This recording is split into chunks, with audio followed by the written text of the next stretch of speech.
Okay. Hey y'all. All right. It's been a while. I'm trying to um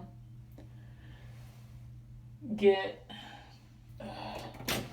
I've been trying to get video up for a while now, and um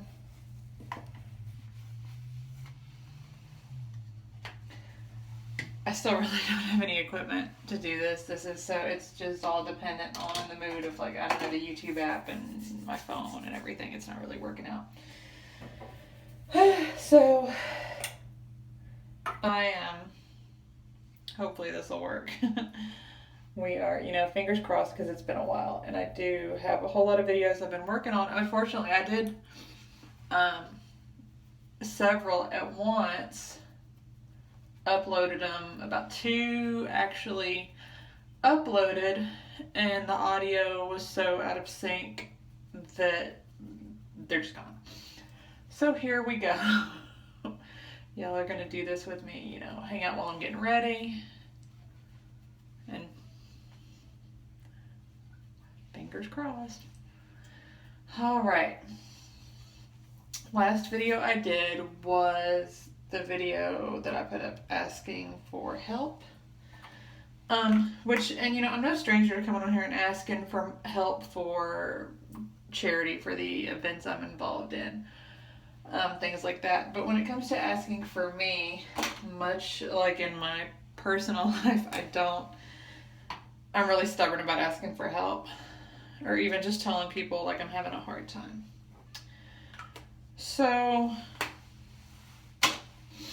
it was definitely, just put this all over my face, definitely something that I really had to kind of drop a lot of, the pride and the ego, and just, if life's hard, ask for help, fine. I also put something up on Facebook page, Instagram. I put something up on my personal page as well. Let me go and get that side. You guys aren't looking at that. I put something up on my personal page as well, and I really tried to put a positive spin on it. I guess that's, try to find the bright side. Don't want to be Debbie Downer all the time. So I offered, I was like, I'll take in laundry, I'll take in seamstress work, stuff that I can do and still, take care of my kids, keep my other job, and, all that. And this isn't the first time that I've kind of just talked about having a hard time, but, the first time I did it toward the end of last year, I had tried to avoid it for a long time, and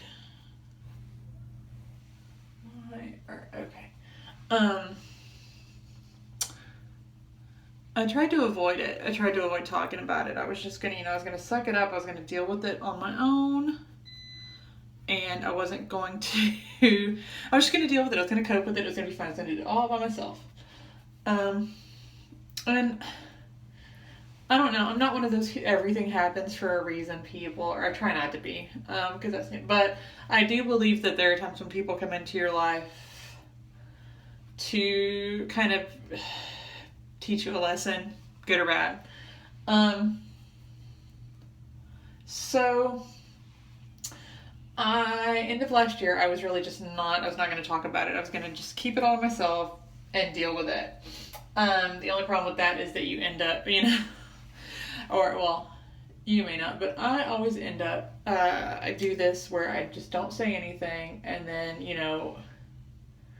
verbally dry heave. Just have this huge, like, tantrum where I just lose my shit and dry heave verbally all over everyone and everything. So, ultimately, that's what happened. I ended up with a big fat health crisis, which I have, shared. Now, I didn't have as many people here or on, my YouTube or my Facebook at that point, But if you go back and look, there you can see the pictures of all the fun, the sleep study, the Holter monitor, cardiologist, whole 9 yards. Good time, do not recommend. 0 out of 10, don't want to do again. So it but it was, and I didn't want to, I was going to deal with everything, like I said, by myself. And finally a woman messaged me and it was just like, well, I'm going to help you. I was like, no, I don't take help, and I don't know when I can pay you back. So thanks, but no thanks. And she was like, no, you don't understand. I didn't ask. I'm going to help you. And she did, but more than just financially helping us out. And it came at a time where it was just like I cried when I got the money.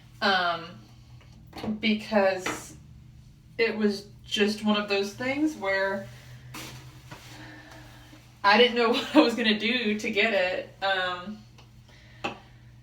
And it was really amazing. And, but more than, her and her husband are just, like, they're just good people. They, outside from that, and it came just with no strings attached. And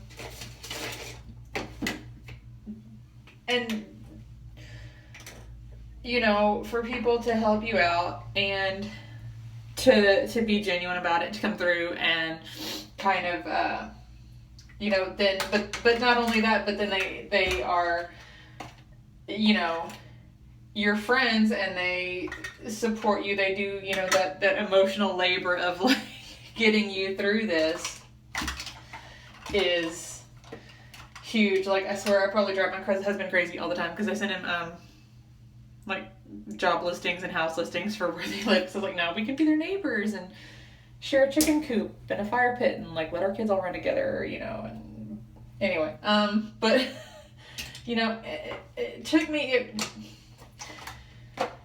it really made me sit back and think about how did I need to process this whole situation? Like, what did I need to learn from it? So what I took from it was that, and I remember being in a position of wanting to help people and them refusing my help, not allowing, and feeling really like just shocked and disappointed and upset. I'm like, but you need help, so let me help you, and they wouldn't. And there are so people, when they offer help, I mean, I'm hoping they don't offer help if they don't actually want to help you. If they do offer help and you need help, let them help you. And, there are some schools of thought, some belief systems where it's heavily encouraged and in some cases required for them to, help, to perform acts of charity, whatever. So for those people, denying their help, it's like denying, they're trying to do those good deeds for whatever reason. You're helping them by allowing them to help you. And I think that, and this is, if you just let people, if you need help and they offer to help, let them help you. It was really big on, I got a lot of encouragement to be selfish, I guess, if that's the right word, to be selfish, to focus on what I needed to do to get better and to just deal with all the stress and stuff that I'd been dealing with. And, it's like that whole, when you're on an airplane and they talk about all the warnings and they're like, if the air mask pop down, you put yours on first and then everyone else's. And I was like, hell no, that is so, selfish and ridiculous. And, no, I learned my lesson on that one. So I ended up, deactivating like social media accounts for a little bit and just really taking a break and figuring out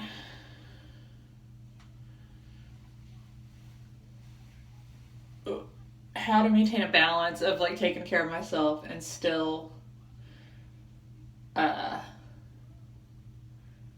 basically just making myself a priority, and how to avoid the stress and enable myself to be, a good mom and a good friend, and what I wanted everything to just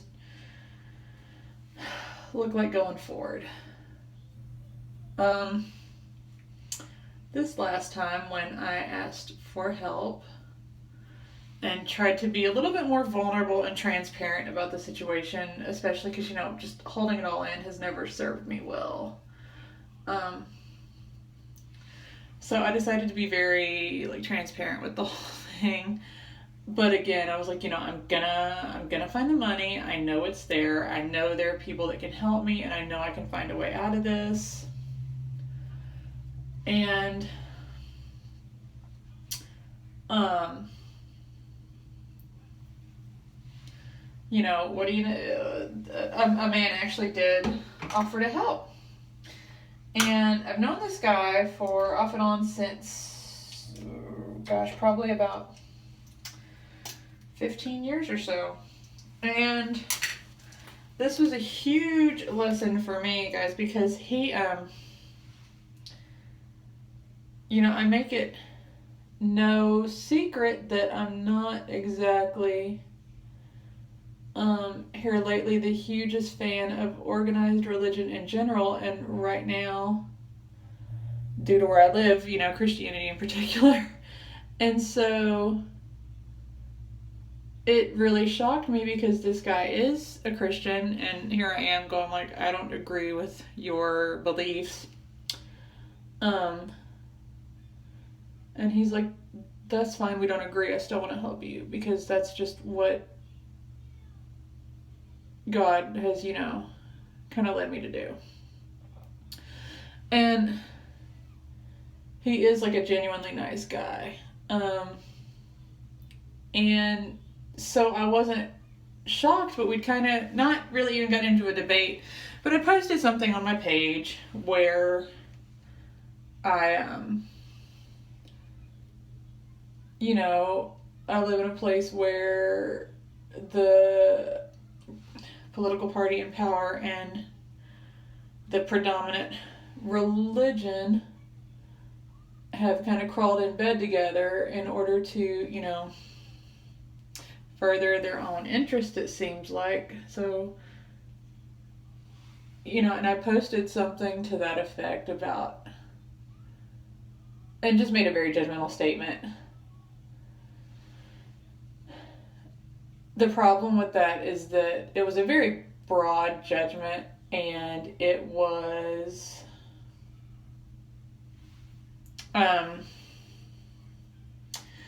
when I sit there and I say, if you know one person, if you know one person, one person. You can't judge a group of people based on, or, you can't make a broad judgment about a group of people like that. You have to take people on a case-by-case basis. And I obviously was not taking my own advice. So, and he was like, whoa, look, you can't make a judgment call like that. Or like, you can, but you shouldn't, which is, not wrong. So, and it was, now, when you've known someone that long and you're able to explain, and it's bad, I get caught up because I'm like, if you're gonna make a statement, you need to be able to back it up with facts, not emotion.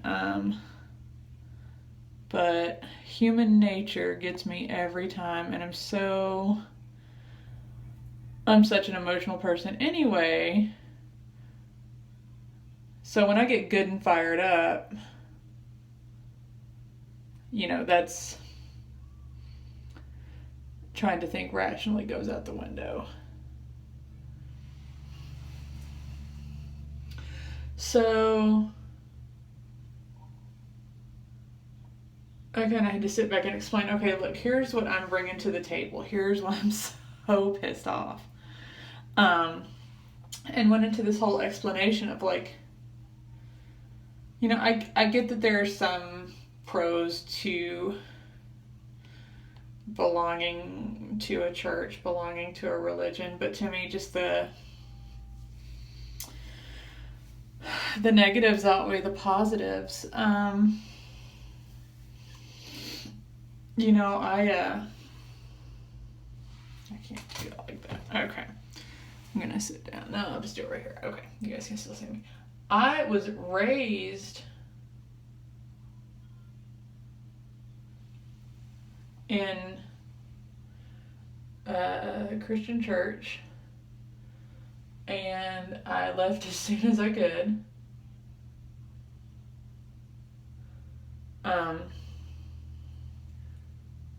Because it was just, I remember from a very young age, like being in Sunday school class and the girls being forced to serve the boys snacks, and oh, that's crooked.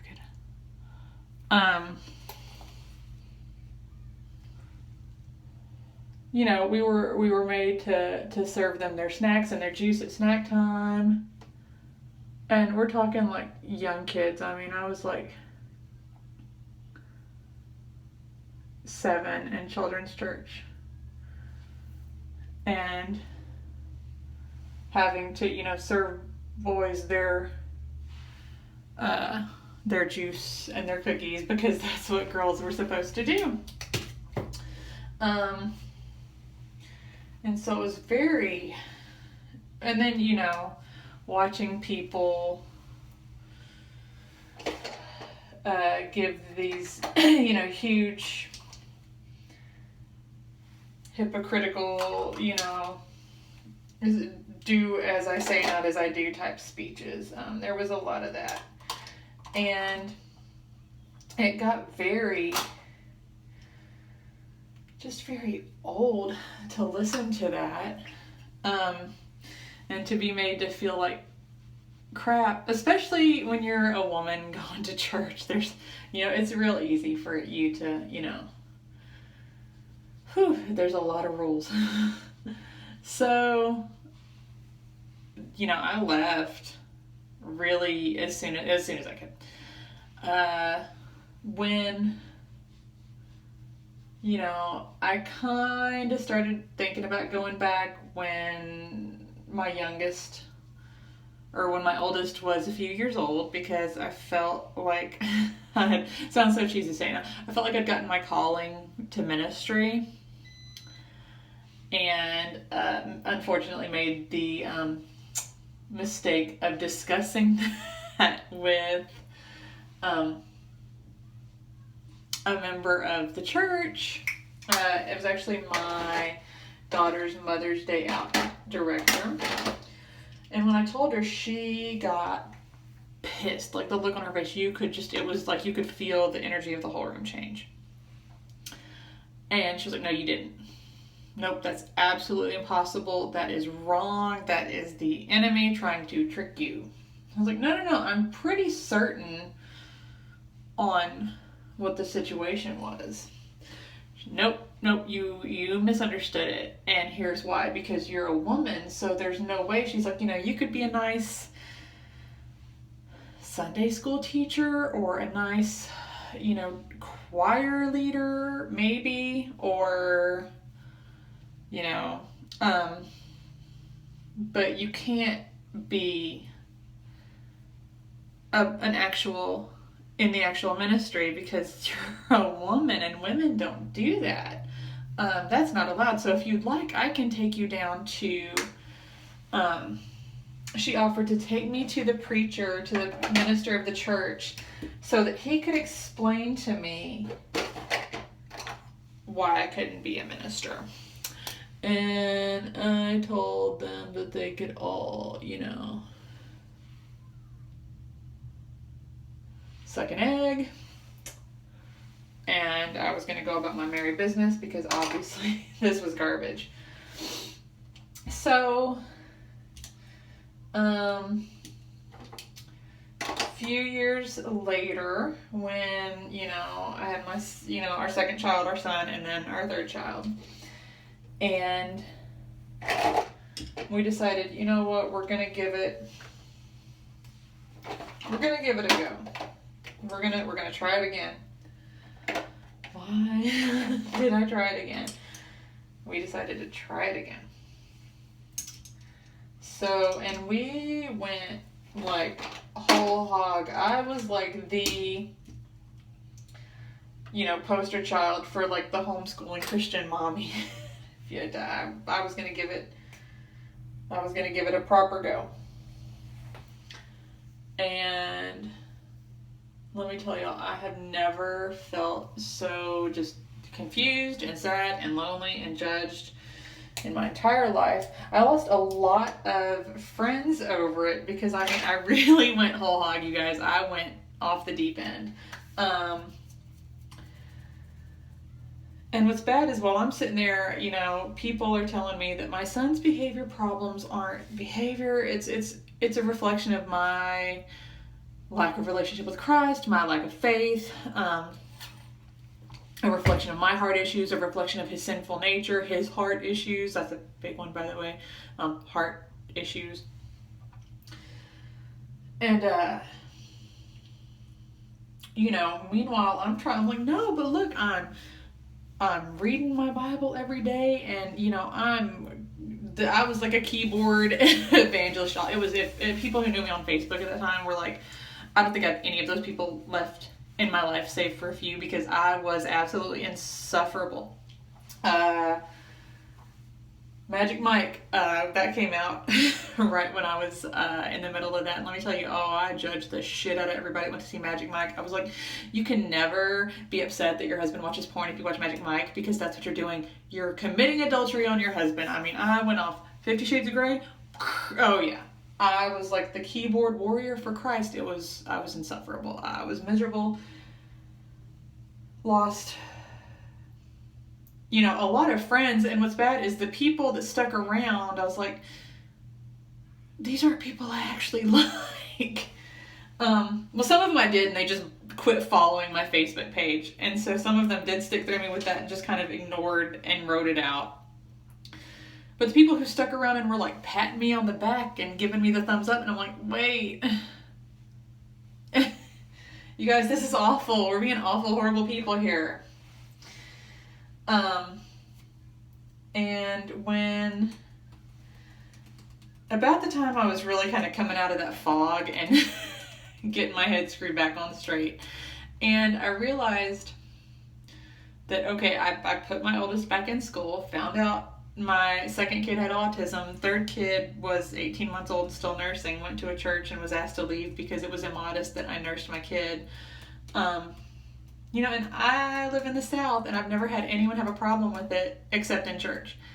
And for the record, I nurse wearing a nursing tank top and a tissue weight shirt over it, so you don't see anything. So nothing could be seen, but I caught a lot of shit for it. So I decided at that point that I was just absolutely done.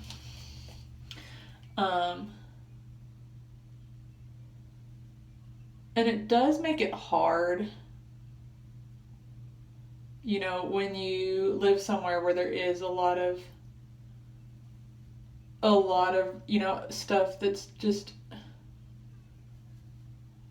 like built-in community, built-in stuff for your kids to do for the summer. If you're religious, it's pretty easy to work all that out. You kind of got built-in community, except that they're probably, judging the crap out of you. Unless you can fall in line and that it, stuff doesn't bother you. But you guys, it kills me. Like when I was a kid, I still can't watch the news. I can't, like, it made me cry when I was a kid. It would tear me up because why are there hungry people? Why are there people being killed for no reason? Why is there war? Why are we destroying the planet? It tore me up. To this day, like, I can't watch crime shows. I can't watch so much because it just hurts. You know, I watched Captain Planet when I was a kid. I was going to save the world. I mean, it really, to my own detriment, probably, I wanted to help. I wanted to fix everything. I really did. And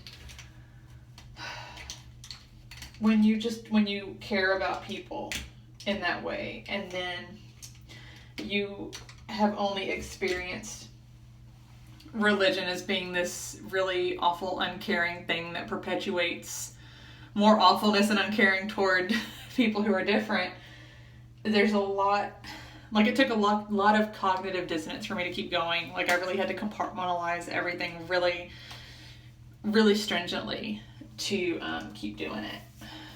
And, you know, I think about, like, I just want to make people genuinely happy. We need to spread happiness and care for others and encourage others to do the same, because there's not enough of that in the world. Or maybe there is and we're just feeding the wrong wolf and focusing on all the negatives. Like, I thought, like, for ages, when I was a kid, I was like, when I grow up, I'm going to be an actor, but not like a regular actor. I want to be like one of the cool, like, sci-fi actors and, like, rock that convention life and go see all the kids that want to come see, like, I want it to be all about, like, kids coming up and having such a fun time. Like, the smile on their face when someone like that takes the time to just, like, talk to them. How amazing is that? I was like, be like badass roller derby Valhalla. And, you know, for girls to come up and feel strong and fearless and empowered, and, you know, or to, like, I was like, ooh, Children's Hospital, they need a Wonder Woman. I can be I'll be bald Wonder Woman. I'll go see all the kids, you know, my daughter's friend is, you know, in there, and, you know, I'm like, okay, so we'll go see, like, all the kids and hang out, and it'll be a great time, you guys. It's going to be amazing. And then you see that religion gets that really muddled up, and it's very disheartening. And when you start to kind of step away from that, though, and that's what, you know, when this guy was like, but I'm going to help you out because of God, because that's what I'm being, like, led to do. And it really, it'll throw you for a loop, because you're like, well, okay, everyone can't be all bad. Everyone's not all bad, regardless of what they're affiliated with. I mean, sometimes good and bad can be a very funny line. So I started thinking about people like him and people like my bosses. And I always tell everybody, you know, if it weren't for Jen Hatmaker and Jamie the Very Worst Missionary, I would lose hope altogether, but they're amazing women. And so they give me hope in general. And I think for these people, they focus just more on their personal relationship with their deity versus, you know, following all the legalistic rules. I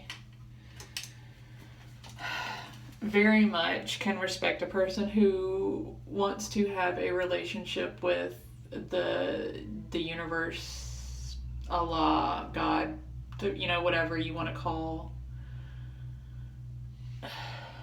that, you know, and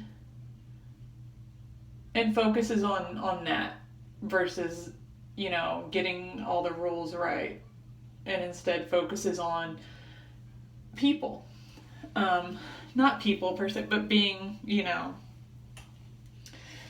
taking care of people, looking out for people. And since that's what really, really matters at the end of the day, is, you know, taking care of people. We're all in this together, and we've got to feed the right wolf and, you know, realize that we have to take care of people. It's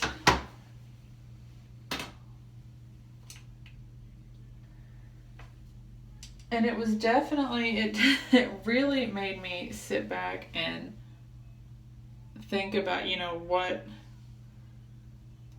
I'd been going about it the wrong way, you know, instead of trying to focus on finding the positives, I've been looking at only the negatives. And so it was amazing to really, you know, get the chance to reflect and focus on the positive and what I wanted my life to look like going forward and how I wanted things to be. And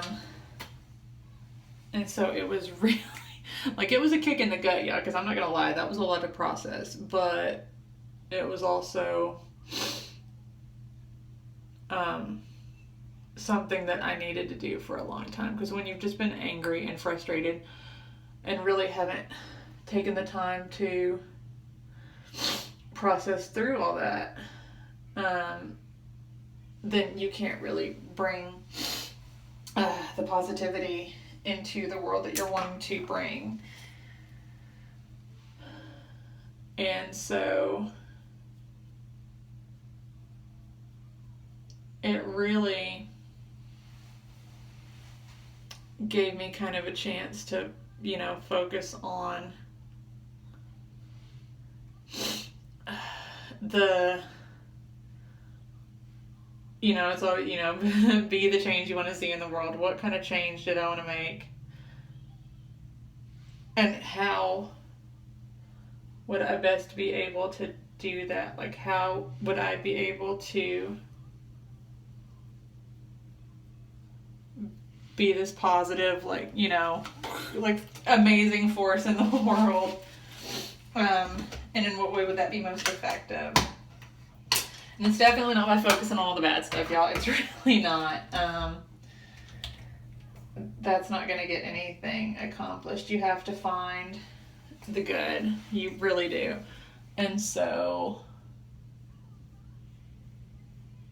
I had to make a conscious decision that I was going to try to really look at everything through a lens of positivity and just try to promote, you know, it's the whole, like, promote what you love instead of bash what you hate. You need to bring, you know, good stuff to the table. And so to do that, you have to have, you know, you have to be full of the good stuff. You have to, you know, focus on self-love, positivity, love for others. But again, you have to extend all that to yourself first. So you have to find a way to make sure you're taking care of you, and showing yourself that love before you can expect to be able to return it to others and to give out that energy that needs to be out into the world. So I hope this makes sense if you've watched this far. Thank you. Thank you. There will be more videos